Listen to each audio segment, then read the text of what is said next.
দিন অনেকটাই গড়িয়ে গেছে, ঘড়ির কাঁটা বেড়েই চলছে। তবু সূর্য যেন আজ চোখ মেলেনি। আকাশের গায়ে লেগে থাকা ঘন ধূসর কুয়াশা দিনের আলোকে আটকে রেখেছে। আমাদের এই জনপদে বইছে তীব্র শৈত্যপ্রবাহ। প্রকৃতি আজ নিস্তব্ধ, যেন শীতের চাদরে নিজেকে মুড়ে গভীর ঘুমে আচ্ছন্ন হয়ে আছে। দূরে বিস্তৃত মাঠ জুড়ে নেই কোনো কোলাহল।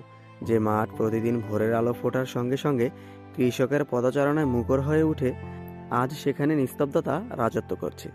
গরুর ঘণ্টাধ্বনি কিংবা মানুষের ডাক, সবই আজ অনুপস্থিত। শীতের তীব্রতায় কৃষকেরা ঘরের উষ্ণ আশ্রয় ছেড়ে বেরোতে পারেননি। জীবিকার চাকা যেন সাময়িকভাবে থমকে গেছে। মাঠের উপর জমে থাকা ঘন কুয়াশা এখনো পৃথিবীকে আড়াল করে রেখেছে। গাছপালা ফসলের ক্ষেতে শিশির জমে বরফের মতো ঝিলমিল করছে। দৃষ্টিসীমা সীমিত, কয়েক হাত দূরেই কিছুই স্পষ্ট দেখা যায় না।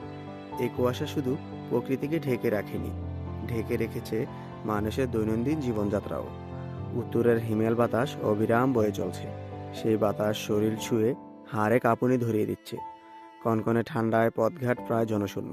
যারা অতি প্রয়োজন ছাড়া ঘর থেকে বের হয় না, তারাই আজ এই শীতের বিরুদ্ধে লড়াই করে টিকে আছেন।